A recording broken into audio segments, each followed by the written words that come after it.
demande là-bas, là-haut. Ok, je demande. Alors, bienvenue au stade Marcel Picot où on a la chance de vous accueillir sur notre pelouse synthétique. Donc pelouse synthétique qui a été installée en juillet 2010 pendant l'été 2010 à l'intersaison. On a été les premiers en France, Lorient l'a fait le même été, ensuite Châteauroux pour les clubs professionnels. Donc on l'a fait pour deux raisons. D'une part pour une raison économique, pour l'entretien, parce que la Lorraine est une charmante région, mais les hivers ils sont un petit peu rigoureux, donc c'est difficile d'avoir un terrain de qualité en hiver chez nous. Donc ça c'est la première raison qui nous a poussé à franchir le pas pour le terrain synthétique. Et la deuxième raison c'était par rapport au projet d'agrandissement et de rénovation du stade dans le cadre de l'Euro 2016, projet qui malheureusement a été abandonné aujourd'hui, mais dans lequel il était prévu un toit fixe et donc la quasi-impossibilité d'avoir une pelouse naturelle en dessous. Donc c'est les deux raisons qui nous ont amenés à avoir un terrain synthétique à Nancy. Donc ça nous offre plusieurs avantages également. Ça nous permet d'organiser des levées de rideaux quand les pros jouent, chose qui était un peu perdue.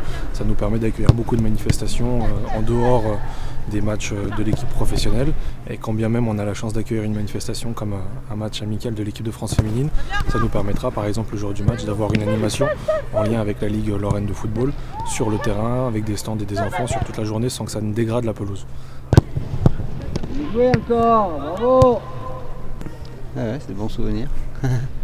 Un bon souvenir parce que j'avais 18 ans. Voilà, Picot qui n'était pas rénové comme il est magnifique là, mais c'est un stade chaleureux. Je me souviens que le club gagnait tout le temps le challenge des supporters, les supporters les plus sympas. C'est un stade d'une capacité de 20 087 places. Sa dernière rénovation date de 2002 avec la fermeture des virages, l'installation des écrans géants, et puis il y a eu malgré tout une dernière modification puisqu'on a une pelouse synthétique depuis maintenant 2 ans.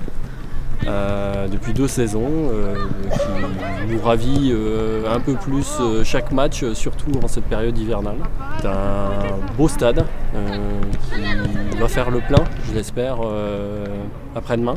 Mercredi, c'est bien parti en tout cas, puisqu'on attend plus de 15 000 spectateurs.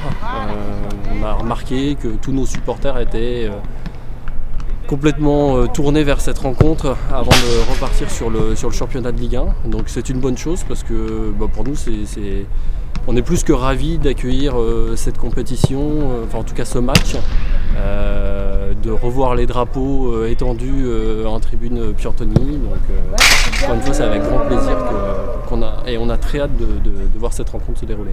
Je crois que c'est un événement considérable pour la Ligue Lorraine de football, pour le développement du football féminin. Cette affiche Fond de Brésil fait rêver nos jeunes joueuses.